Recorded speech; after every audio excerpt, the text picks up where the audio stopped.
네, 이제. 됐어요? 비디오도? 그렇구나. 예. 잘 들리시죠? 네, 잘 들려요? 네, 잘 보이죠? 네, 네. 네, 고맙습니다. 예. 나 음소거당에 있었어. 모르고 혼자 막 들었네. 미안해요. 네. 이게 조금 이렇게, 이렇게 화면으로. 음.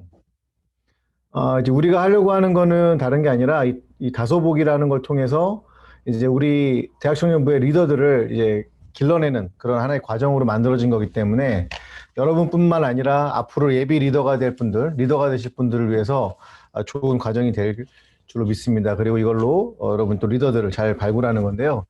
우리에게 중요한 이 복음이라고 하는 게 뭔가에 대한 이야기를 여러분하고 함께 좀 나누면서 이 복음이 우리 안에 들어와야 되고 또 우리 삶을 또 지배해야 될 줄 믿습니다. 자, 먼저 우리가 이렇게 첫 번째 보시면 목사님 한 분이 나와요. 목사님 한 분이 나오는데 네, 다음 장 넘겨주시고 옆에 우리 도영재가 지금 옆에서 도와주고 있습니다. 이분이 팀 켈러라고 하는 목사님인데 제가 닮고 싶은 교회 목사님 중에 한 분인데 이분이 이제 복음에 대해서 이렇게 얘기를 했습니다. 한 번 더 클릭해 주세요. 엔터.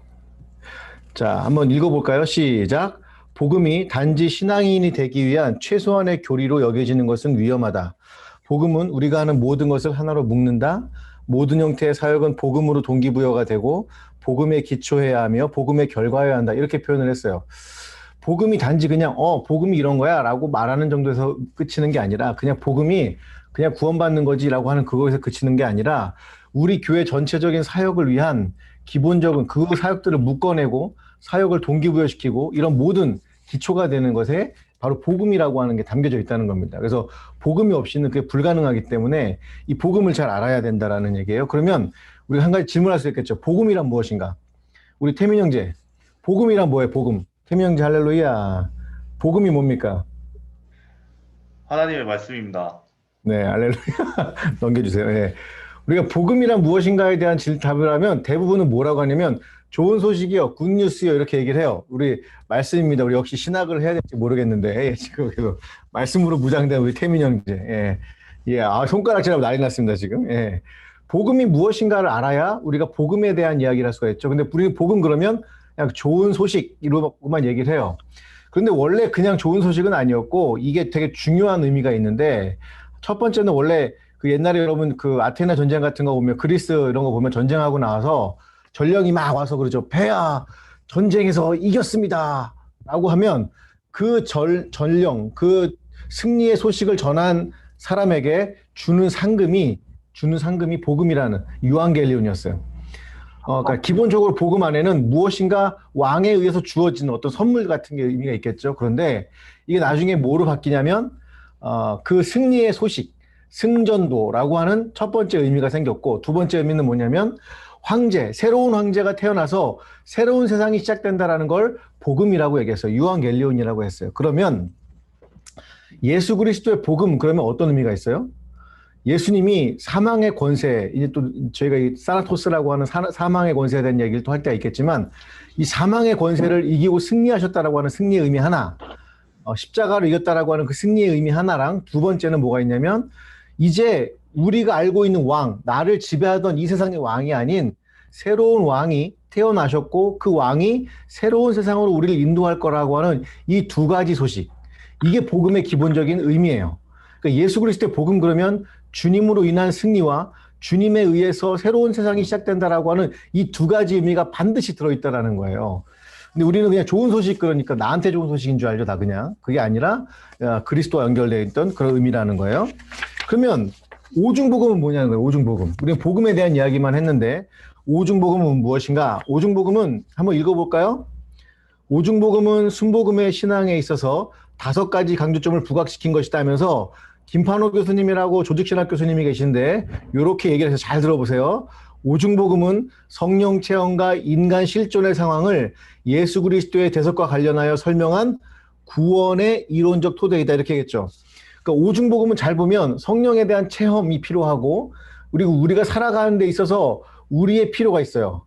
그것들이 예수 그리스도의 대속과 어떻게 연관되어 있는지를 설명해 주는 거예요. 구원과 어떻게 연결되어 있는지는 설명해 주는 거예요. 그러다 보니까 오중복음 그러면 그냥 멀리 어떤 뭐 장로교에서 얘기하는 복음의 그런 어떤 교리가 아니라 어떤 거예요? 내 삶에 직접적으로 하나님께서 예수님이 어떻게 승리를 가져오시고 예수님이 왕으로서 어떻게 일하시는지를 보여주는 그런 과정이 바로 오중복음이라는 거예요. 이해가 되시죠?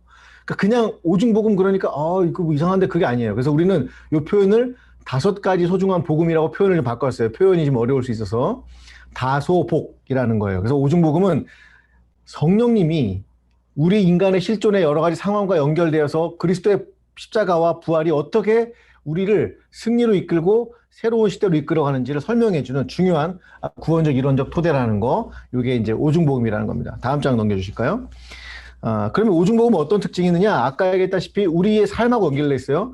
성령 임재의 직접적인 체험으로 하나님을 저 멀리 하늘에 계신 피상적인 하나님이 아니라는 거예요.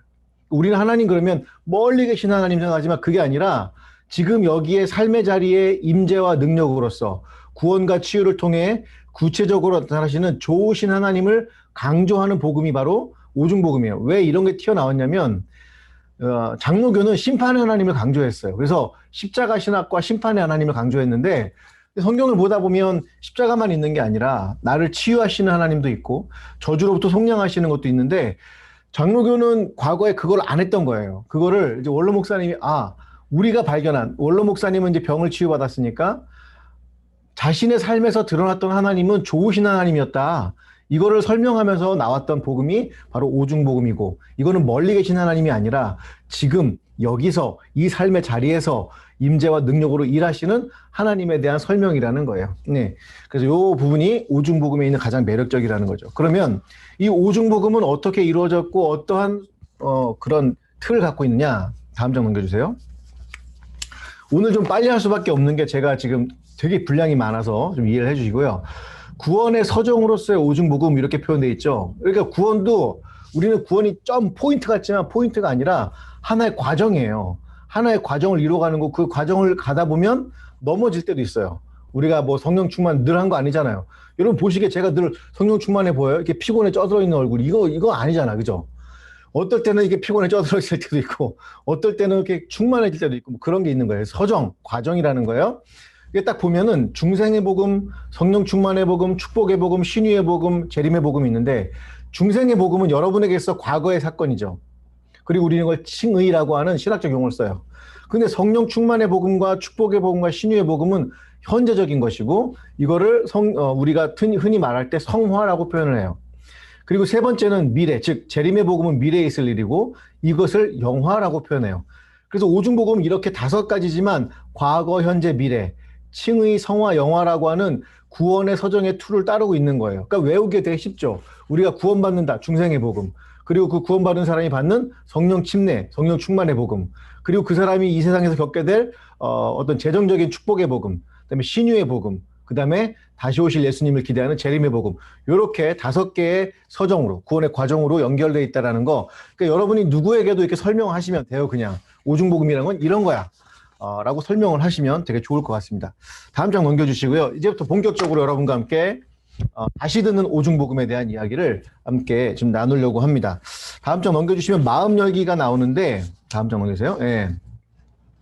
이거는 이제 더 내려놓음이라는 이용규 선교사님에 대한 이야기예요. 그분이 이제 더 내려놓음이라는 것 중에서 복음으로 돌아가라 이런 부분을 써놨는데, 이분이 선교지에서 갔는데, 이 사람은 아시잖아요. 서울대 나오고 하버드대 나오고, 그런데 교수직을 제안받았는데 그 교수직을 때려치고 거절하고 이런 지하에 거절하고 몽골로 갔어요. 대단한 분이죠. 저 같으면 그냥 바로 오케이 콜 그리고 다 갔을 텐데 그게 아니고 이분은 다 포기한 거예요. 그리고 몽골 선교사가 됐는데 이게 기가 막힌 거죠. 이제 뭐라고 하냐면 이렇게 이게 나와요. 제일 마지막 두 줄을 보면 아내는 이 기간 동안 복음의 가치와 능력에 대해 처음으로 마음 깊이 누리고 받아들였다. 그 과정을 마친 다음 아내가 말했다. 뭐라고 말했냐면 이렇게 말했어요. 한번 클릭해 주세요. 예.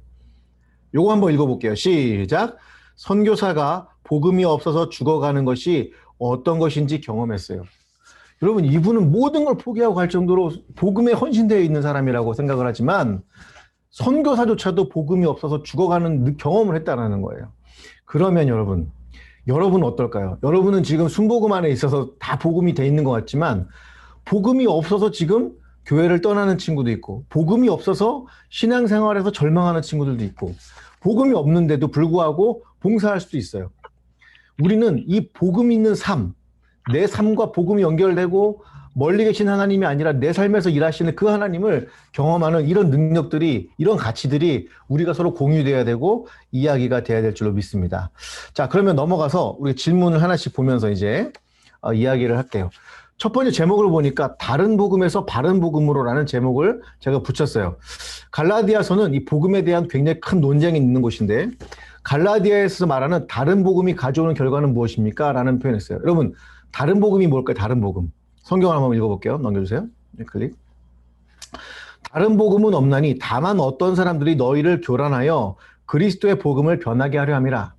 그러니까 이 당시에 어떤 일이 있었냐면 사람들이 와가지고 야 바울이 전한 게 다가 아니고 우리가 말하는 복음이 있어 라고 하면서 우리는 다른 거야 라고 얘기를 했어요. 그랬더니 바울이 뭐라고 했냐면 다른 복음이라는 건 존재하지 않는다는 거예요. 다른 복음이라는 건 존재하지 않고 오직 이 다른 복음을 너희에게 이야기하는 사람들은 뭐라는 거예요? 너희를 교란시켜서 그리스도의 복음을 변질시키려는 사람들이라는 거예요. 이런 활동들이 교회 안에도 물론 있겠죠. 더 길게 하고 싶지만 이게 길게 할 수 없어요. 그 밑에 뭐 헤테로가 있는데 헤테로스는 뭐냐면 완전히 다른 질적인 종류가 다른 걸 의미해요. 여기는 헤테로스를 썼어요. 알로스는 예를 들면 연필이 있을 때 사비연필이 있고 그냥 일반 연필이 있잖아요. 이런 거는 같은 종류지만 다른 거죠. 이런 거는 알로스를 써요. 그런데 연필과 물통은 완전히 다르죠. 그럴 땐 헤테로스를 쓰는 거예요. 이해가 되죠? 그런데 바울이 얘기를 해요. 다른 복음, 아예 다른 종류의 복음 존재할 수 없다라는 거예요. 그것이 있다라고 말하는 것 자체가 거짓이라는 거예요. 복음은 하나라는 거죠. 넘겨주세요. 그러면 이런 복음을 말하는 이런 복음, 다른 복음이 지향하는 방향은 무엇일까? 갈라디아서 1장 6절에 보니까 그리스도의 은혜로 너희를 부르신 이를 이같이 속히 떠나 다른 복음을 따르는 것을 내가 이상하게 여기노라. 이렇게 얘기하죠. 뭐가 제일 중요한 거예요? 복음에서 그리스도의 은혜예요. 그리스도의 은혜가 제일 중요한데 사람들은 그리스도의 은혜를 망각해요. 그래서 왜 막 기도할 때는 하나님 내가 죄인입니다. 나 별 볼 일 없어요 하는데 어느 순간인가 막 자기가 튀어나오죠. 내가 과거에 뭐 했고 이런 거 했고 이번에 뭐 하는데요. 제가 한 200억 땡깁니다. 막 이래서 뭐 4천만 땡겨주면 이런 거 하는 거 있잖아요. 이게 뭐냐면 다른 복음이 지향하는 그리스도의 은혜가 아닌 뭔가 우리가 인간이 뭔가를 이끌어갈 수 있다라고 하는 착각들이 있는 거죠. 뭔가를 내가 해야 된다라고 하는. 자, 그러면 그 다른 복음이 지향하는 사람들은 어떤 사람이었나? 다음 넘겨주세요. 예. 다른 복음을 전하는 사람들이 누구였을까? 잘 보세요, 여러분. 그리스도 예수 안에서는 할례나 무할례나 효력이 없을 때 사랑으로서 역사는 믿음뿐이니라 할례나 무할례가 아무것도 아니로되 오직 새로 지음을 받는 것만이 중요하다. 누가 했을 것 같아요? 예. 할례를 숭상하던 유대교를 믿다가 그리스도인 된 사람들이 있었어요. 그 사람들은 율법이 되게 익숙했고 할례와 율법이라고 하는 그 두 가지가 구원에 꼭 필요하다고 생각을 했어요. 그런데 여러분, 구원에 가장 필요한 게 뭐라고 말씀드렸어요? 그리스도의 은혜죠. 근데 그리스도의 은혜가 아니라 기독교인임에도 불구하고 아니 그리스도의 은혜가 좋은데 플러스 뭐가 필요해? 할례가 필요해라고 말했던 그런 사람들이에요. 이런 전통에 잡혀 있거나 그리스도 은혜 외에 다른 것들을 보충물들을 막 해가지고 그것이 마치 구원인 것처럼 그것이 마치 교회인 것처럼 착각하게 만드는 것이야말로 하는 건데 문제는 뭐냐면 그들이 그리스도인들이라는 거예요. 그들이 다른 어떤 지역에서 뭐 다른 그게 아니라 그 사람들이 그리스도인이라는 거예요. 교회 안에 공동체에 있는 사람들이라는 거예요. 그 사람들이 리더라는 거예요. 리더들이 이렇게 얘기를 하는 거예요. 다른 게 또 있어야 돼 라고 얘기를 한다는 거예요. 근데 성경은 사랑으로 역사하는 믿음과 새로 지음받는 것, 이 두 개가 중요하고 그것을 위해서 우리는 뭐가 필요하다? 그리스도의 은혜가 필요하다라는 거예요. 이것이 없으면 다른 복음을 전하는 사람들인 거죠. 자, 그러면 두 번째 우리가 이제 다른 복음에서 바른 복음으로 이제 다시 이렇게 세팅이 돼야 된다면 우리는 복음을 어떻게 해야 돼요? 다시 들어야겠죠. 그래서 여러분이 이 로마서 1장 15절을 보면 너희에게도 복음 전하기를 원한다. 우리는 복음은 안 믿는 사람에게만 전하는 거라고 생각을 하지만 로마서 1장 15절은 무슨 얘기를 하고 있냐면 믿는 너희가 복음을 다시 들어야 된다 이렇게 얘기를 하고 있어요. 그러니까 우리는 교회 안에서 복음 얘기를 잘 안 해요. 왜? 이미 믿는데 무슨 복음 얘기를 해 하지만 진짜로 정작 들어야 될 사람은 누구예요? 그리스도인들이에요. 교회 안의 공동체 사람들이에요. 그래서 우리는 이렇게 그리스도인들에게, 여러분에게 다시 복음을 이야기하고 있는 겁니다. 넘겨주세요. 그리스도인들이 복음을 다시 들어서 우리가 회복해야 될 게 무엇이냐가 두 번째 질문인데, 요한계시록 2장 4절에 보니까 한번 읽어봅니다. 시작. 그러나 너를 책망할 것이 있나니 너의 처음 사랑을 버렸느니라. 여러분, 우리가 복음을 다시 듣고 뭘 회복해야 돼요? 우리가 그리스도의 첫사랑을 회복해야 돼요. 그 은혜를 경험했던 그날을 경험해야 돼요. 저도 중2 때 이걸 경험했는데 지금도 생생해요. 그때 막 그냥 막 그 무서운 막 사람들이 막 방언 기도하는데 막 나도 터져가지고 막 그냥 다 그냥 그 좀비들처럼 와 막 이랬던 기억이 나고, 주님이 보였던 환상도 아직도 기억이 나고, 그때 그런 사랑들, 모든 세상의 아름다운 영적인 체험들, 이런 것들을 다시 회복하고 주님에 대한, 주님이 보내시면 정말 지구까지도 가겠습니다라고 했던 그 마음들, 그런 것들이 다시 회복돼야 됩니다. 그러려면 우리가 다시 바른 복음을 여러분과 함께 전해 드려야 되겠죠. 다음 넘겨주십시오. 자, 바른 복음이 아닌 다른 복음을 듣는 현상에 대해 성경은 무엇이라고 이야기하고 있습니까? 디모데후서에 보니까 때가 이르니 사람이 바른 교훈을 받지 아니하며 귀가 가리워서, 잘 보세요. 그다음에 자기의 사욕을 따를 스승을 많이 두고 그 귀를 진리에서 돌이켜 허탄한 이야기를 따르니라. 뭐라고요? 스승을 따라다녀요. 사람들이 뭐 강남에도 많아요. 그런 사람들 이렇게 하면 돈 벌 수 있습니다. 이렇게 하면 성공할 수 있습니다. 이러면 종교적으로 다시 뛰어날 수 있으면서 따르는데, 알고 봤더니 그 스승들이 어떤 사람들이에요? 자기 사욕을 채우고, 제자들 역시 또 자기 사욕을 위해서 그런 스승을 따라가는 거예요. 그런 사람들은 바른 교훈, 바른 복음이 아니라 다른 복음에 자꾸 기웃기웃하는 거죠. 두 번째가 허탄한 이야기들이 있다는 거예요. 허탄한 이야기들. 진리가 아닌 쓸데없는 이야기에, 복음이 아닌 다른 이야기에 집중하는 거예요. 그래서 교회도 보면, 제가 우리 소그룹 항상 강의할 때는 무슨 얘기를 하냐면, 소그룹에서 모였을 때는 일주일 동안 경험했던 하나님에 대한 이야기를 하라고 해요. 안 그러면 어른들 같은 경우는 막 자기 자식 자랑하고요. 그게 다예요. 막 아파트 이번에 샀는데 무슨 뭐 돈이 얼마 올랐다, 이런 얘기만 꽉 차 있어요. 그게 아니라 정말로 우리가 하나님을 일주일 동안 어떻게 경험하고 있는지, 그 하나님이 어떻게 우리에게 다가오시는지, 성령님이 나에게 무슨 말씀을 하시는지, 이런 이야기들이 우리 안에 이루어져야 되는데 허탄한 이야기들로 가득 차고 있다는 거예요. 넘겨주십시오. 예. 빨라요? 괜찮아요? 들을만하죠? 예. 그러면 교회는 바른 복음을 전하기 위해서 언제 무엇을 해야 합니까? 디모데후서 4장 2절을 보니까 다 같이 한번 우리 리더를 읽습니다. 시작. 너는 말씀을 전파하라. 때를 얻든지 못 얻든지 항상 힘쓰라. 범사의 오래 참음과 가르침으로 경책하며 경계하며 권하라. 아멘. 뭘 전하래요? 말씀을 전하는 거예요. 다른 거 전하는 게 아니라 말씀을 전하는 거예요. 내가 뭐 사주고 하는 거는 그냥 거기서 끝나요. 저도 뭐 축구 해가지고 애들 20명, 30명 끌어봤는데 축구 딱 안 하니까 그다음부터 복음을 안 받아들여요. 우리는 이 말씀을 전파하는 힘을 키워야 돼요. 말씀으로 그들을 먹일 수 있는 힘을 키워내야 됩니다. 그리고 때를 얻든지 못 얻든지 힘쓰고, 또 범사에 서로에게 권면을 해줄 수 있어야 돼요. 그런 문화가 좀 됐으면 좋겠습니다. 근데 우리는 또 피드백 해주면 또 싫잖아, 서로. 뭐, 지가 뭘 잘랐다고 그래. 뭐 이런 식으로 얘기를 하는 거죠. 근데 정확한 피드백, 좋은 피드백들은 사람을 성장시켜가요. 저는 지금도 생각나는 게, 우리 군대 갔을 때도 저를 여러 지휘관들이 있죠. 근데 제가 기억에 남는 지휘관들은 나한테 뭐 밥 사주고 이런 지휘관이 아니에요. 제가 남는 사람들은 저를 성장시켜준 사람들이에요. 그런 사람들이 필요합니다. 우리는 말씀을 전파하는 공동체가 돼야 돼요. 넘겨주세요. 이 사람은 카일 아이들먼이라고 하는 유명한 교회 목사님이고, 교회를 까먹었네요, 제가. 오래전에 난 책인데, Not a Fan이라는 거예요. 팬인가? 제자인가? 우리나라에서 이렇게 번역을 했는데, 이분이 책에서 이렇게 써놨어요. 한번 보여줄래요? 예. 예수님의 제자로 자처하는 사람은 널려있다. 그런데 그들은 뭐예요? 그냥 팬이래. 팬. 그들은 예수님 내가 제자입니다라고 하지만 그냥 팬이라는 거예요. 팬에 대한 가장 기본적인 사전적인 정의는 누군가를 열정적으로 좋아하는 사람이다. 팬은 맨몸으로 페인트 칠하고 축구장에 가서 관람석에 앉아 팀을 열렬히 응원한다는 거예요. 그런데 그 다음 걸 잘 보세요. 팬은 선수가 사인한 운동 셔츠를 벽에 걸어두고 자동차 뒤에 온갖 범퍼 스티커를 붙이고 다니지만 정작 경기에 나서지 않는 거예요. 플레이어가 아니라 팬인 거예요, 그냥. 거기서 뻘뻘 흘리며 달리고 공을 차지도 않고 선수들 다 알아요. 그런데 뭐예요? 경기를 뛰지 않아요. 진정한 그리스도의 제자는 공동체가 가고자 하는 방향에 참여하는 거예요. 함께하는 거예요.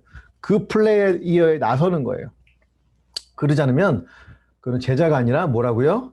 그냥 한 종교를 좋아하는 팬이고 소비자일 뿐이에요. 종교를 소비하는 소비자에 지나지 않아요. 그러나 그가 진짜로 제자가 되는 건 그 경기에 나서서 함께 싸우는 거죠. 복음을 위한 전쟁에 함께 참여를 하는 거라는 거예요. 넘겨주세요. 네. 자, 그러면 그 복음이 도대체 어떤 능력이 있길래 우리가 그렇게 우리가 오중복음을 얘기를 하고 바른 복음을 전해야 되는 거냐? 예수님은 요한이 잡히고 난 뒤에 하나님의 복음을 전했다고 합니다. 그리고 예수님이 전파하신 복음의 내용이 무엇인가 봤더니 무슨 복음을 전했어요? 하나님의 복음을 전했어요. 목사님, 하나님의 복음이 뭡니까? 이게 굉장한 프로젝트인 거예요. 하나님의 프로젝트인 거예요. 그러니까 하나님은 창세기에 천지를 창조하시고 요한계시록에 새하늘과 새 땅을 창조하세요. 그래서 성경을 딱 덮으면 처음과 끝이 딱 이렇게 일치가 되고 이 이야기가 전편에 다 들어있어요. 그러니까 하나님의 나라를 세워가는 하나님의 계획이에요. 아담과 하와를 통해서 하나님의 백성을 세우려고 했는데 그들이 타락을 하죠. 그래서 아브라함을 불러서 뭘 해요? 이스라엘이라고 하는 하나님의 백성을 세워가요. 그런데 그들이 또 실패를 해요. 그러니까 이제는 뭐 하는 거예요? 성령님을 통해서, 성령을 받은 사람들을 통해서 뭐 하는 거예요? 새로운 교회를 만드는 거예요. 물론 교회도 언젠간 실패하겠죠. 실패하고 있고, 그래서 하나님께서 새하늘과 새 땅을 통해서 이 시간 동안, 이 지구의 역사 동안 있었던 그 사람들을 새로운 하나님의 백성으로 다시금 만들어내는 이 하나님의 복음. 그런데 누구를 믿어야 된다는 거예요, 이게? 예수 그리스도가 사망의 권세를 이겼기 때문에 이제는 그분의 첫 열매를 통해서 우리가 동일한 그 길을 따라가야 된다라고 하는 걸 보여주고 싶었던 거예요. 그 다음에요. 예. 너무 얘기가 많지만 하여튼, 예. 넘겨주세요, 다. 예. 이것도 넘겨주시고, 이것도 넘겨주세요. 그런데 하나님의 복음은 차별이 없죠. 곧 조금 더 얘기를 할게요. 이번 문제를 보니까 예수 그리스도의 복음, 아까 하나님의 복음이었고, 이제는 예수 그리스도의 복음이에요. 예수 그리스도의 복음은 영광스럽고 빛나는 것이지만 왜 사람들은 복음의 빛을 보지 못한다고 성경은 말하고 있습니까? 고린도후서 4장 4절에 보니까 그 중에 이 세상의 신이 믿지 아니하는 자들의 마음을 혼미하게 하여 그리스도의 영광의 복음의 광채가 비치지 못하게 함이니 그리스도는 하나님의 형상이니라. 어떤 일이 벌어진다고요? 믿지 않는 사람들의 마음을 혼미하게 하는 거예요. 다른 것이 더 중요하다라고 말을 함으로써 영광의 복음의 광채를 가려버리고 그리스도의 복음의 빛이 비추어지지만 그 어두운 그것들을 다 잡아먹는 이 다크 에너지 같은 거죠. 예, 그렇다는 거예요. 그래서 오늘 보니까 그들 믿지 않는 사람들 마음에 있는 뭐가요? 마음을 혼미하게 하는 이 세상의 신. 무슨 신이요? 이 세상의 신이 있다라는 거예요. 그 뭐냐? 다음 장 넘겨주면 아까도 우리가 봤던 대머리 아저씨 우리 팀켈러 목사님이 이렇게 얘기합니다. 사무실이나 헬스장이나 스튜디오나 경기장 같은 신전이 있어 행복한 삶이란 복을 얻고 애군을 물리치면서 거기서 제사를 드려야 된다. 그러니까 하나님 없는 삶이에요. 미모와 권력과 돈과 성취의 신이란 바로 우리 개개인의 삶과 사회 전반에서 신적 위치를 점한 이것들이 아니고 무엇이겠는가. 그러니까 하나님이 필요가 없고 뭐만 있으면 되는 거예요? 미모와 권력과 우린 또 미모는 좀 안 되잖아. 또 권력도 안 되네. 그러니까 다들 다 미쳐 들어가는 거예요. 세상이 막 그냥 미쳐 들어가는 거예요. 제가 이번에 안타까웠던 게 뭐냐면 뭐 비트코인 주식 막 하시는 분들이 있을 거예요. 근데 이번에 어떻게 잘 연구를 하고 열심히 준비를 해서 하고 또 실패했을 때 또 회복해야 될 이런 것도 준비를 하면 좋지만 청년들이 그냥 무작정 뛰어든 사람이 너무 많은 거예요. 이번에 한 명이 자살을 했죠. 신문에 뉴스에 나온 걸 보고 제가 너무 가슴이 아팠어요. 조금만 더 연구하고 조금만 더 준비하고 안전하게 했으면 더 좋았지 않을까. 근데 왜 그런 식으로 할까요?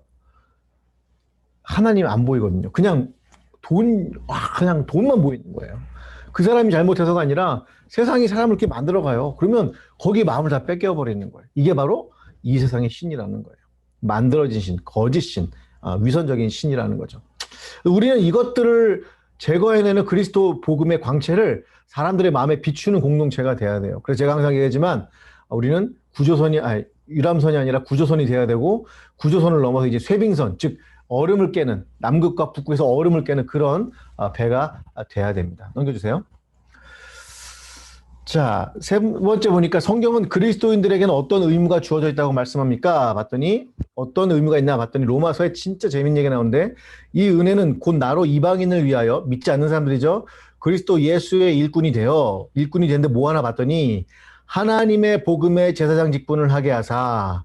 여러분과 제가 제사장이라는 거예요. 뭐 하나 봤더니 이방인을 제물로 드리는 것이, 제물로 드리라고 또 그 사람들 목을 치는 게 아니라 그 사람들이 하나님이 거룩하게 받으실 만한 성령을 받아서 그 사람들이 하나님이 받으실 만한 거룩한 제물로 되게끔 도와주는 거예요. 그 사람들을.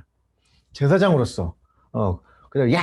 하는 게 아니라 그들에게 성령을 소개해주고, 성령님을 소개해주고, 성령님을 모시고 살아갈 수 있게끔. 그래서 하나님이 받으실 만한 사람이 되게끔 하는 거예요. 그러니까 전도라고 하는 것은, 복음을 전한다고 하는 것은 교회에 단순하게 앉혀놓고 끝나는 게 아니라 그 사람이 진정한 그리스도인 성령의 사람이 될 때까지 이끌어가는, 이게 바로 하나님의 복음의 제사장 직분이라고 하는 겁니다. 넘겨주세요. 네. 자, 복음은 하나님의 능력이라고 하고 있습니다. 복음은 왜 하나님의 능력일까요? 복음이 왜 하나님의 능력이에요? 여러분, 복음을 받아들이면 막 무기가 막 생기나요? 막 광점검이 나와가지고, 아니면 여러분 못 보던 시험을 막 합격하나요? 그런 일은 없어요, 여러분. 그런 건 없습니다. 예. 내가 복음을 부끄러워하지 않으니 이 복음은 모든 믿는 자에게 구원을 주시는 하나님의 능력이에요. 하나님이 새로운 나라를 형성을 만들어 놓고 계셔요. 여러분과 나를 위해서 이 땅 말고, 이 몸은 죽음보다 약해서 죽어요. 이 몸 말고 또 다른 세상에서 살아갈 존재들로 우리를 성령을 통해서 이끌어 가십니다. 그런데 여기에는 뭐가 없냐면 차별이 없어요. 뭐가 없다고요? 차별이. 가난도. 세상에서 만들어 놓은 프레임도 있잖아요. 뭐 가난하고 부유하고 건강하고 뭐 아프고, 세상에서 만들어 놓은 프레임과 상관없이 모든 사람, 예수 그리스도를 받아들이는 모든 사람에게 하나님의 새로운 세상을 소개하는 거기 때문에 그래요. 넘겨주시고요. 예. 여러분, 시간이 이제 괜찮나? 예. 안 되겠네요. 예. 여러분, 천국이 있을까요? 없을까요? 논증하기 되게 어렵죠. 그럼 한 가지 물어볼게요, 여러분. 우주는 유한할까요? 무한할까요?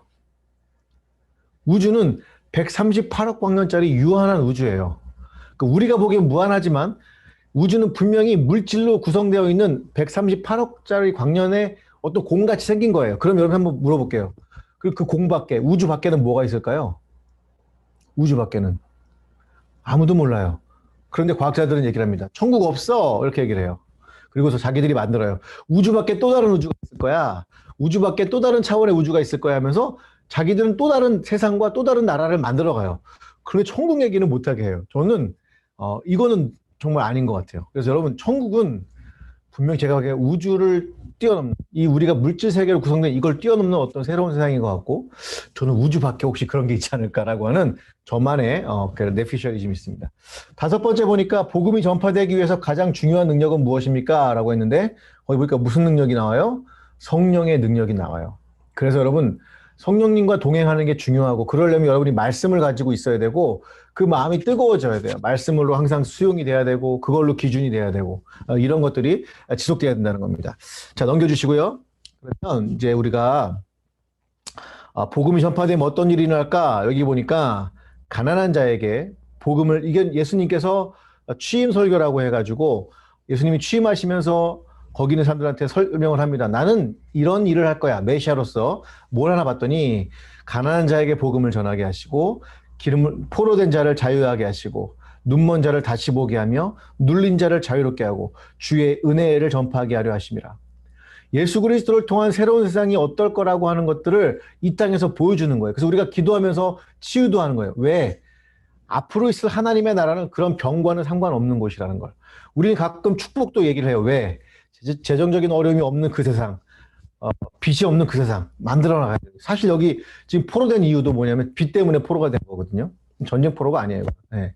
그래서 그런 세상, 하나님이 만들고 싶었던 세상을 내가 이제 너희한테 보여줄게 하셨기 때문에 치유하시고 저주를 해방하셨던 그런 일들을 하셨던 거죠. 복음이 전파되면 이런 일들이 벌어지는 거예요. 여러분에게도 동일하게 지금 경험이 돼야 되는 거예요. 넘겨주십시오. 네. 넘겨주세요. 2번 반복됐어요. 죄송합니다. 예. 두 번째, 이제 그러면 우리는 중생의 복음에 대한 이야기를 여러분과 함께 20분 동안 빠르게 한번 해보도록 하겠습니다. 자, 이거는 이제, 조나단 에드워즈라고 하는 대각성 운동의 거의 아버지죠. 뭐, 되게 유명하신 분인데, 이분이 은혜에 대한 논문이라는 데서 뭘 하냐면, 성령의 특별한 은혜에 대해서 얘기합니다. 성령의 특별한 은혜. 여러분 한번 쭉 읽어보시면, 그리스도인들에게는 믿지 않는 사람과 다른 월등하게 탁월한 것이 있대요. 뭐라고요? 월등하게 탁월한 거. 그게 뭐예요? 성령의 특별한 은혜라는 거예요. 그게 뭘까요? 그게 바로 구원이에요, 구원. 특별하고도 구원에 이르게 하는 성령의 도움이기 때문에 우리는 구원에 대한 이야기를 빼놓고는 기독교를 얘기할 수 없고 우리가 교회를 얘기할 수 없고 성경을 이야기할 수 없어요. 그래서 오늘 여러분과 함께 시작할 이 예수 믿지 않는 사람과 다른 완전한 특별한 은혜, 완벽하고 월등하고 탁월한 은혜, 구원에 대한 이야기를 좀 하려고 합니다. 넘겨주십시오. 이제 이걸 한번 쭉 읽어보시면 돼요. 이게 이제 기본적으로 이전에 있었던 오중복음 우리 교단에서 이제 나왔던 대표적인 이야기들이고요. 저는 이제 이걸 조금 더 깊이 해석하려고 하는 겁니다. 넘겨주세요. 예. 자, 중생은 왜 필요하냐? 예수님은 지상사역 후반에 무엇을 준비하기 위해 하나님 나라로 가야 한다고 하셨나요? 했을 때 여기 뭐라고 했어요? 내가 너희를 위하여 거처를 예비한다고 했어요. 거처. 거처가 뭐예요? 이게 오해 소지가 되게 많아서 여러분 하늘나라에 갔더니 맨션이 있더라 했던 게 여기서 나왔어요. 제가 새벽 예배 설교 때도 한번 한 적이 있었는데 이 거처는 맨션이에요. 맨션. 영어로 맨션 돼 있는데 이 거처는 하나님 나라를 얘기를 해요.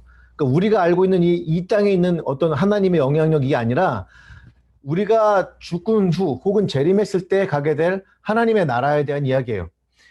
그러니까 중생은 왜 하냐면 왜 필요하냐면 우리가 새로운 나라 백성으로 살아가려면 새로운 나라 백성에게 뭔가 주어지게 패스포트나 아니면 주민등록증이나 그 나라 백성에게 합당한 뭔가가 주어지겠죠. 그렇기 때문에 중생이 필요한 거예요. born again, 다시 태어나야지 여기 갈 수 있기 때문에 그래요. 그래서 천국을 얘기하지 않으면 그건 기독교가 아닙니다.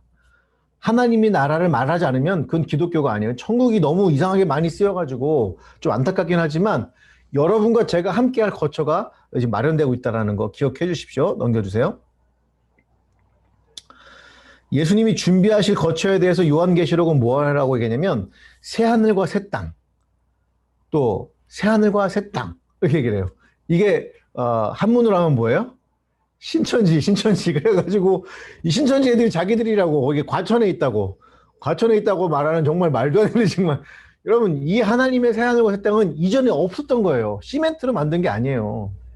우리가 경험할 수 없는 새로운 세상이에요.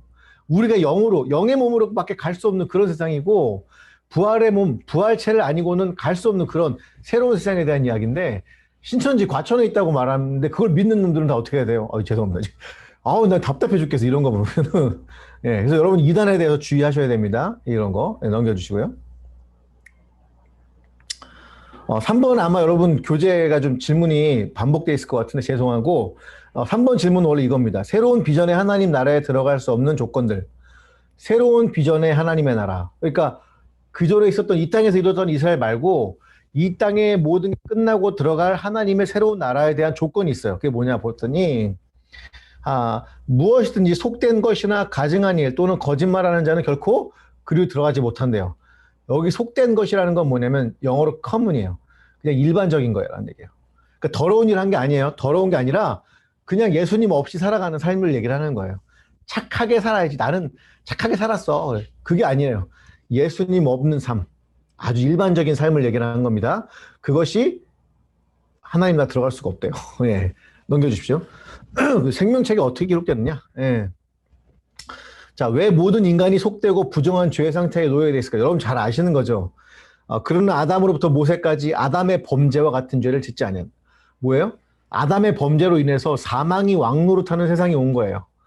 사나토스라고 하는 사망의 권세가 지배를 하는 거예요. 그래서 우리는 그런 욕망에 사로잡히는 사람이 될 수밖에 없어요. 예. 이 세상에서 그런 삶을, 욕망은 사망을 낳잖아요. 우리의 욕심이 사망을 낳잖아요. 그래서 그 사망이 왕노릇하도록 하나님께서 그저 두어버린 세상이 그렇게 된 거죠. 넘겨주세요. 예. 자, 여기서부터 중요합니다. 그러면 중생은 도대체 뭔가?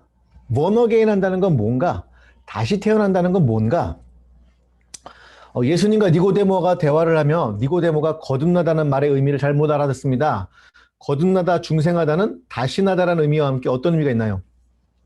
예수님은 사람이 거듭나지 아니하면 하나님의 나라를 들어갈 수 없다 했더니 니고데모가 뭐라고 그래요? 아니 예수님 어떻게 사람이 엄마 뱃속으로 다시 들어갔다가 다시 나옵니까? 그게 가능하겠습니까? 라고 얘기를 해요. 요거는 오해를 한 거예요. 왜 오해를 했냐면 이게 이제 아노텐이라고 하는 부사가 두 가지 의미가 있어요. again, 다시라는 의미가 하나 있고 또 하나는 위로부터, from above라는 의미가 있어요. 위로부터 왔다라는 거예요. 예수님은 위로부터 나지 아니하면 하늘로부터 나지 아니하면, 영적으로 나지 아니하면, 이런 얘기를 한 건데 니고데모 어떻게 들은 거예요? 육적인 생각을 가지고 있으니까 엄마 뱃속에 들어갔다 나와야 돼요? 이렇게 얘기를 했던 거죠. 그래서 예수님 말씀하시는 거죠. 위로부터 난다는 것은 어떤 거냐? 사람이 물과 성령으로 나지 않으면. 물이 뭐예요? 침례예요. 침례고, 성령은요? 성령 침례입니다. 그러니까 새로운 하나님의 백성은 어떻게 태어나는 거냐? 구약은 율법과 할례라고 하는 두 가지 특징이 있었죠. 구약은 율법과 할례라는 두 가지 특징이 있었지만 신약의 새로운 하나님의 백성인 교회는 물과 성령이 본질이에요. 물은 뭐냐면 이제 요한 뭐에서 보면 물과 피와 성령이 하나이니라 이런 표현이 나와요. 그리스도 예수의 피를 의미합니다. 그리스도 예수의 보혈이 아니고서는 불가능하다라는 거예요. 그래서 우리는 그걸 이제 침례를 통해서 경험하죠. 예수님과 함께 죽었다가 예수님과 함께 살아나는 하나의 의식을 치르게 됩니다. 물과 성령으로 나지 않으면 위로부터 날 수가 없다라고 주님이 말씀하시는 거죠. 다음 장 넘겨주세요. 예. 이제 이게 아까 제가 말씀드렸던 그 성경의 파노라마예요. 처음 하늘과 마지막 하늘과 땅. 지상낙원은 쫓겨나지만 이제 마지막에 천국의 도성을 물려받게 되는 그런 하나님에 대한 이야기가 창세기와 요한계시록 이렇게 딱 성경 전편에 넘쳐나는 하나님 나라에 대한 이야기라는 거예요. 넘겨주세요. 저것도 한번 나중에 읽어보시면 좋을 것 같고, 자, 중생이란 단어는 우리 스님들이 말하는 그런 중생하고 달라요. 그거는 무리 중자예요. 무리 중자. 예, 그냥 무리로 살아가는 인간들이라는 얘기고, 이 중은 거듭 중자예요. 두 번째 거듭이라는 의미예요. 날생자고. 그래서 여기 보니까 세상이 새롭게 되는 것처럼, 천지가 바뀌는 것처럼 우리가 새롭게 바뀌는 거예요. 신분이 바뀌어요. 하나님의 시민권을 갖게 되고, 하늘나라의 시민권과 하나님의 자녀가 되고, 하나님의 양자가 되고, 뭐 이런 것들에 대한 완전히 바뀌는 거예요. 목사님, 난 느끼질 못하는데요. 네. 여러분이 느끼든 안 느끼든 여러분은 이제 새로운 세상에 들어갈 힘이 생기는데, 그게 바로 뭐냐면 성령님이에요. 여러분이 성령님을 모시고 살게 되면, 진짜 그분을 모시고 인격적으로 환영하고 모시고 살게 되면 바로 이게 뭔지를 깨닫게 되는 거죠. 우리 3번 넘어가서.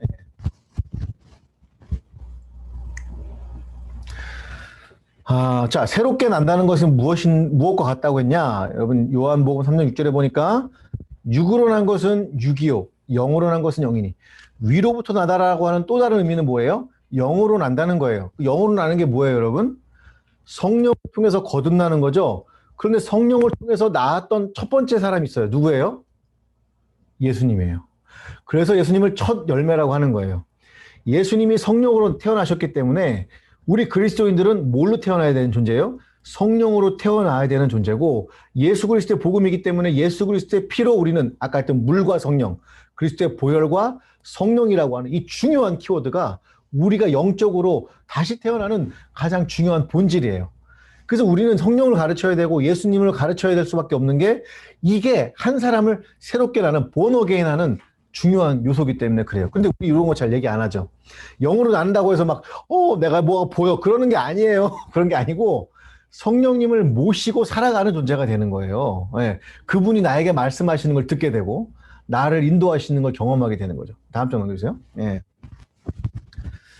자, 골로새 3장 2절에 보면 아주 재밌는 얘기 하나 나오는데, 두 번째 거 한번 읽어볼게요. 시작. 위의 것을 생각하고 땅의 것을 생각하지 말라. 여러분, 영으로 태어난 사람, 위로부터 태어난 사람, 중생한 사람, 거듭난 사람은 어떤 생각을 한다고요? 위의 것을 생각하는 거예요. 하나님의 나라를 생각하고 하나님의 것에 대한 중요성을 생각해요. 이게 뭐냐면, 여러분이 돈을 벌잖아요. 돈을 버는데 그냥 돈 버는 게 아니에요. 내가 이 돈을 통해서 뭔가를 하고 싶은 하나님에 대한 꿈이 생기는 거예요. 내가 이런 직업을 통해서 뭔가 하고 싶은 하나님의 꿈이 생기는 거예요. 완전 다르죠. 예. 위의 것을 생각하는 거예요. 내가 살아가는 모든 인생 전반 속에서 하나님의 나라를 생각하게 돼요. 그런데 그게 사람이 자기 맘대로 되나요? 안 되죠. 성령님이 생각을 심어줘야 가능하거든요. 예, 넘겨주세요. 네, 물 한 잔 먹고 지금. 예.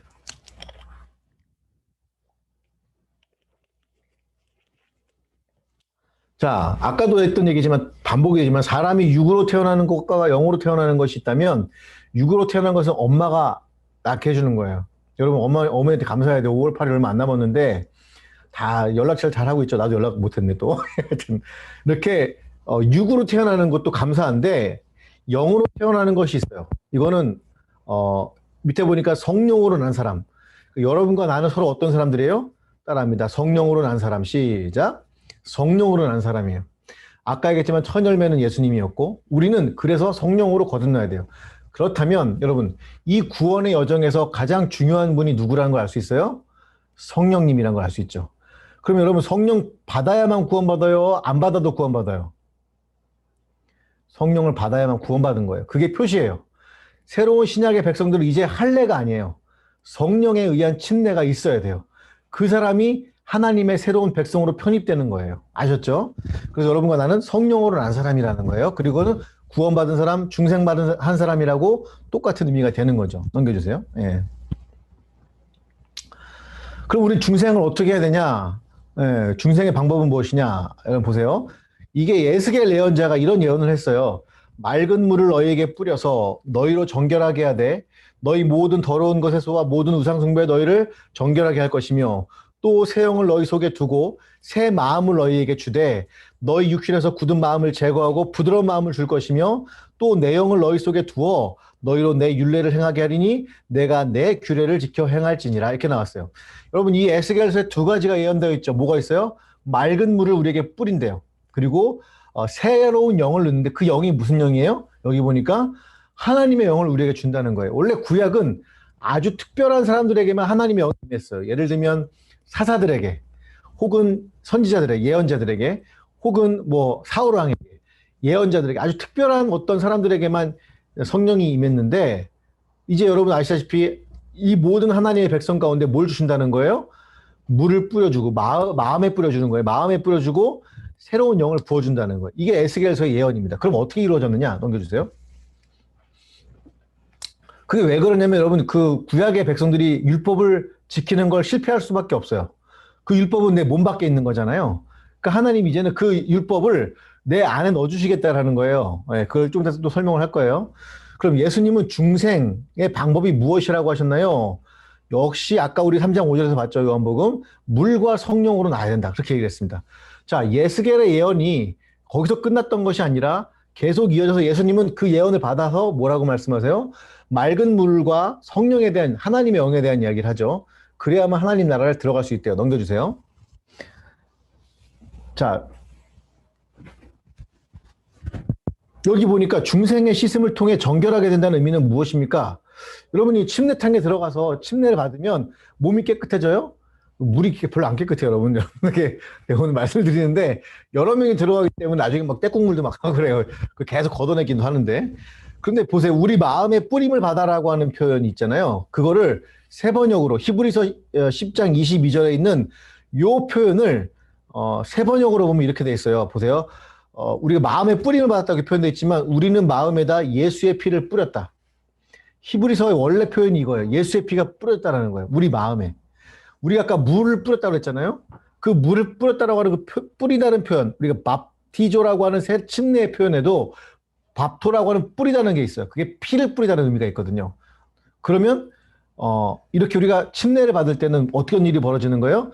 우리 마음에 예수의 피가 뿌려지는 걸 하나의 예식을 통해서 우리 눈으로 확인하는 거거든요. 넘겨주세요. 성령의 새롭게 하심을 통해 성령님은 우리 영혼에 무엇을 증거합니까? 진리를 증언하시고, 예, 영적인 것을 분별하게 하시죠. 그러니까 우리 마음에 뭔가를 증거해 주세요. 누가? 성령님께서. 뭘 증거해 줄까요? 진리의 성령이라고 하죠. 진리는 뭐예요? 진리. 진리가 뭐예요? 진리. 예. 또 질린다, 막 이럴 뻔했네. 큰일 날 뻔했다. 또 욕먹을 뻔했어요. 예. 이 진리는 요한복음에서 내가 곧 길이요, 진리요 라고 말씀하시죠. 그분이 누구예요? 길이요, 생명이니 예수님을 의미하는 거예요. 그러니까 성령님의 기본적인 의무는 뭐예요? 우리에게 예수님을 알게 해주는 거예요. 사랑하는 예수님이 어떤 분인지를 깨닫게 해주는 거예요. 저분이 무섭고 막 종교적인 신념에 의해서 그게 아니래요, 여러분. 정말 주님으로 따라갈 수 있는가에 대한 그 성령님이 우리에게 그걸 알려준다라는 거예요. 자, 넘겨주시고요. 그래서 성령님이 우리가 마음에 오시면 뭘 깨닫게 되냐면 죄에 대해서. 죄라는 게 뭐예요? 예수님 안 믿는 게 죄라고 표현했어요. 그 죄라고 하니까 우리가 뭐 범죄라는데 단순히 그런 게 아니라 우리가 하나님의 새로운 백성이 되지 않는 상황, 그냥 아담의 어떤 후손으로 살아가는 그 상황을 죄라고 표현한 거예요.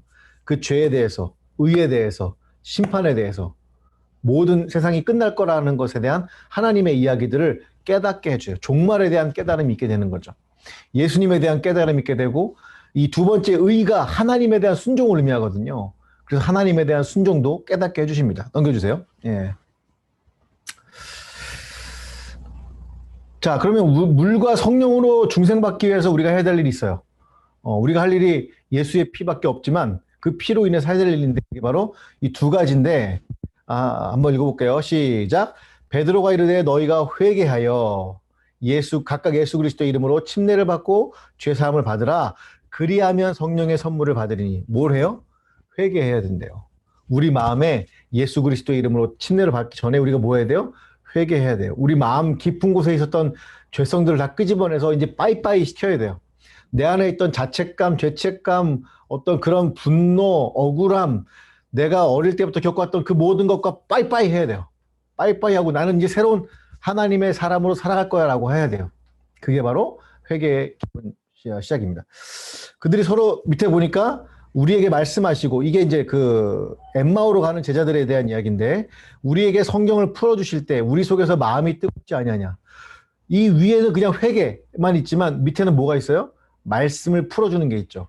성령을 받을 때 이 두 가지가 필요합니다. 말씀을 풀어서 우리 안에서 일어나는 그 성령께서 기도하게 하시는 그 능력과 그걸 통해서 우리가 회개하는 우리의 삶의 어떤 그런 것들을 다 이렇게 던져버리는 그 두 가지가 있어야 우리가 하나님의 새로운 백성이 될 수 있어요. 이 세상 거 너무 연연하지 말고 이제 잘 빠이빠이 해야겠죠. 두 가지 중요한 거겠습니다. 또 넘겨주시고요. 그럼 중생의 결과 우리가 어떻게 되느냐? 잘 보세요, 여러분. 이 로마서 8장 2절은 정말 기념비적인 얘기인데, 이는 그리스도 예수 안에 있는 생명의 성령의 법이 죄와 사망의 법에서 너를 해방하였으며 이렇게 얘기를 하고 있죠. 여러분, 구약의 백성은 뭘로 살았다고 그랬죠, 제가? 율법과 할례를 살아요. 할례 알죠, 할례. 할례 아실 거야, 아마. 여기까지만. 예. 그런데 지금 이 신약을 살아가는 하나님의 백성은 뭘 가지고 살아가는 거예요? 따라합니다. 생명의 성령의 법. 시작. 성령님이 여러분에게 지시하기 시작을 해요. 내가 율법을 지금 뭐 구약에 있는 율법을 지키냐, 그게 중요한 게 아니라 이제는 성령님의 음성을 듣고 내 삶의 모든 기준들이 정확하게 다시 세팅되는 거예요. 그래서 이제는 우리는 성령의 법에 의해 움직여요. 예를 들면 물론 그럴 분이 많아질 거라고 믿습니다만, 혹시 우리는 11조라고 하는 걸 갖고 있어요. 뭐 11조 부담스럽고 부담스럽지 않을 수 있지만 11조를 하는 거는 율법의 의미죠. 그런데 만약 여러분이 10의 9조를 낼 수가 있어요. 왜? 성령님이 그렇게 하라고 하면. 율법을 뛰어넘는 거예요. 율법 안에 갇혀버리는 게 아니에요. 때로는 얘는 더러운 사람이야 하라고 하는 사람이 있어요. 성령님은 뭐라고 말씀하세요? 그에게 복음을 전해라. 그러니까 안진뱅이를 막 이렇게 세우잖아요. 그러니까 우리 이제 율법에 의해서 움직여가는 사람이 아니라 뭐에 의해서? 생명의 성령의 법. 성령님이 우리에게 알려주시는 법. 아까 했죠. 에스겔에서 우리 마음에 하나님의 영을 두어 하나님의 규례를 지키게 하시는 거예요. 그게 생명의 성령의 법이라는 거예요. 그러다 보니까 육체의 소욕은 성령을 거스르고 성령은 육체를 거스르니 이 둘이 서로 대적함으로 너희가 원하는 것을 하지 못하게 하려 함이니라. 너희가 만일 성령의 인도하시는 바가 되면 율법 아래 있지 아니하니라. 이 말의 의미가 이제 이해가 되는 거죠. 왜? 우리는 생명의 성령의 법에 따라 살아가는 존재들이기 때문에 그렇게 되는 거예요. 넘겨주세요. 자, 중생한 사람들은 자신의 신분이 어떠함을 알게 되며 자신의 인생의 주인이 누구라고 시인하게 됩니까? 보니까 성령이 친히 우리의 영과 더불어 우리의 영도 있잖아요. 하나님의 영이 함께 대화할 때 어떤 일이 벌어지냐면 내가 하나님의 자녀인 것을 증언한대요. 내가 하나님의 자녀인 것을 증언한다는 거예요. 그러니까 여러분 의식 속에, 여러분 영혼 속에 뭐가 있냐 없냐가 되게 중요하냐면 나는 하나님의 자녀야 라고 하는 게 있냐 없냐가 너무 중요해요. 왜? 그건 누가 알려주는 단어이기 때문에 그래요? 성령님이 알려주는 단어이기 때문에 그래요. 그런데 어떨 때 그런 때 있잖아요. 우리가 당신은 하나님의 자녀입니다 그러면 아이 참 웃기고 있네. 아이 성령님의 내가 하나님의 자녀인데 내가 이렇게 살아요? 이러면은 이거는 약간의 좀 우리가 조금 다시 뭔가 좀 생각해 봐야 될 시간인 것 같아요. 그때는. 그래서 우리에게 또 다른 하나님이 필요한가 막 이러면서 또 돌아다니는데 그게 아니라 성령님 우리에게 너는 하나님의 자녀야 이걸 알려준다는 거예요. 성령으로 아니하고는 누구든지 예수를 주시라 시인할 수가 없대요. 이거 많이 보게 돼요. 정말로 예수님을 핍박하는 사람들 있죠. 성령이 선택하고 우리에게 예정된 사람은 주님을 받아들이기 시작을 합니다. 그래서 성령으로 아니하고는 예수님을 주님이라고 말할 수 있을 수가 없어요. 네, 넘겨주세요. 자, 중생한 사람들을 위해 성령님은 우리 마음에 무엇을 부어주십니까? 뭘 부어주나 봤더니 하나님의 사랑이 우리 마음에 부어진대요. 로마서 5장의 이 표현 저 되게 좋아하는 표현인데 성령님은 사랑의 영이에요. 그러니까 성령님이 내 마음에 있다는 거는 하나님이 나를 사랑하는구나. 이 천지를 창조하신 그분이 나를 정말 사랑하고 있구나를 경험하게 되는 거예요. 마음속으로 경험하게 되고 그럼 내가 달라지겠죠. 그리고 두 번째 보니까 성령의 능력으로 뭐가 넘쳐요? 소망이 넘친대요. 희망이 생기고 새로운 꿈이 생기는 거예요. 망해도 가게 망해도 샵 망해도 집 망해도 뭐가 생기는 거예요? 소망이 생기게 도와주실 거예요. 말은 물론 저도 이렇게 쉽게 하지만 여러분 이게 쉬운 건 아닌 거 알고 있어요. 예. 그다음에 그렇다는 거죠. 넘겨주세요. 예. 중생한 사람들은 한 공동체가 되는데 어떠한 사랑을 하며 어떠한 사랑을 해요? 보세요. 거짓 없는 사랑을 한대요. 무슨 사랑? 거짓 없는 사랑. 그래서 여러분 셀이 모일 때요. 거짓말하면 안 돼요. 교회가 모일 때 거짓말하면 안 돼요. 솔직하게 안에 있는 걸 드러내놓고 내 연약함을 내놓고 내 취약성을 드러내놓은 거예요. 그러면 어떻게 하면 돼요? 그다음에 공동체가 절대 그 비밀을 딴 데 얘기하면 안 되고 그렇게 해서 서로에게 거짓 없는 사랑을 하는 거죠. 두 번째 보니까 하나님의 음성에 대해서 신자들이 어떻게 반응을 하나 봤더니 순종한대요. 네, 어떻게 한다고요? 하나님 음성에 순종하기 시작을 해요. 자기의 생각이 아니라 하나님 이거 하라고요. 근데 어떨 땐 내 마음하고 다를 때가 있잖아요. 하나님 이거 하기 싫은데요. 근데 순종하게 돼요. 어떤 사람? 성령에 있는 사람. 그리고 세 번째는 되게 중요한데 한번 에베소 4장 4절을 한번 읽어볼게요. 시작. 몸이 하나요 성령도 한 분이시니 이와 같이 너희가 부르심의 한 소망 안에서 부르심을 받았느니라. 한 공동체는 한 비전을 향해 달려가는 거예요. 그러니까 우리가 묶여 있는 건 여러분 그냥 대충 온 집합체가 아니라 한 꿈을 가지고 달려가는 거예요. 성령님은 일치에 끊이시기 때문에 우리 마음을 한 마음을 주세요. 내 마음하고 다른데요. 근데 하나님이 그 마음을 주시면 내 생각은 이거지만 하나님이 그거에 옳다고 하시면 그렇게 가겠습니다라고 하는 그 꿈을 품는 거예요. 한 가지 소망, 한 가지 비전을 주신다는 거 잊지 마시고 넘겨주시고 마지막일 것 같은데 예. 중생은 성령님이 주신 은혜의 선물이기 때문에 성령님을 모시고 살아야 합니다. 그런데 성령이 없는 사람들의 특징에 대해서 성경은 무엇이라고 말씀하고 있습니까? 잘 보세요. 아까 제가 성령은 일치에 끊이고 사랑의 영이라고 말씀드렸죠. 그런데 유다서에 보니까 유다서 잘 안 읽지만 한 장밖에 안 되기 때문에 한번 읽어보세요. 이 사람들은 분열을 일으키는 자며 육에 속한 자며 성령이 없는 자니라. 여러분 유다서에 성령이 없는 사람의 중요 특징을 뭐라고 얘기하냐면 분열을 시키는 사람이라고 얘기해요. 왜냐하면 그분은 성령이 없기 때문에 일치의 끈이 아니기 때문에 자꾸 이간질하고 띄워놓으려고 하는 거예요. 성령이 있는 사람은 그렇게 하지 않는다는 겁니다. 자, 우리가 이 중생한 사람들이 이제 살아가야 될 삶의 패턴도 얘기를 했습니다. 그리고 중생이 뭔지도, 위로부터 나는 게 뭔지도, 물과 성령이 뭔지도 함께 얘기를 했기 때문에 이제 여러분이 이런 것들을 알고서 성령님에 대한 더 소중함을 알아야 되고 우리가 잘하고 있는 거 있잖아요. 성령님 인정하고 환영하고 모셔드립니다. 이런 일들을 항상 여러분 가운데 이렇게 마음에 받아들이고 그분에 대한 소중함을 함께 경험했으면 좋겠습니다. 잠깐 기도하겠습니다. 하나님 아버지 감사드립니다. 우리가 이 짧은 시간 동안 이 긴 내용들을 속성으로 보긴 했습니다만 우리의 구원의 여정에서 우리 성령님께서 우리 예수님께서 얼마나 중요한 분인지를 깨닫게 되었습니다.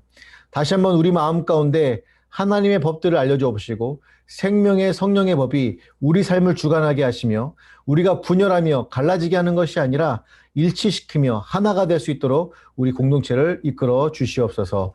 우리 귀한 리더들 이제 이 모든 과정을 지나서 새로운 리더가 되고 또 다음의 예배 리더들을 통해서 그들을 세워가는 아름다운 공동체가 될 수 있도록 축복하여 주시옵소서. 감사드리며 예수님의 이름으로 기도드립니다. 아멘. 여러분 수고하셨습니다. 감사합니다. 네, 여러분 수고 많이 하셨습니다. 우리 노상식 목사님께 감사의 박수. 여러분 이제 온라인으로 하시는 분은 10분 후에 여기서 이 방에서 그대로 나눔을 할 거고요. 대면으로 하시는 분은 화장실 갔다 와서 바로 대면으로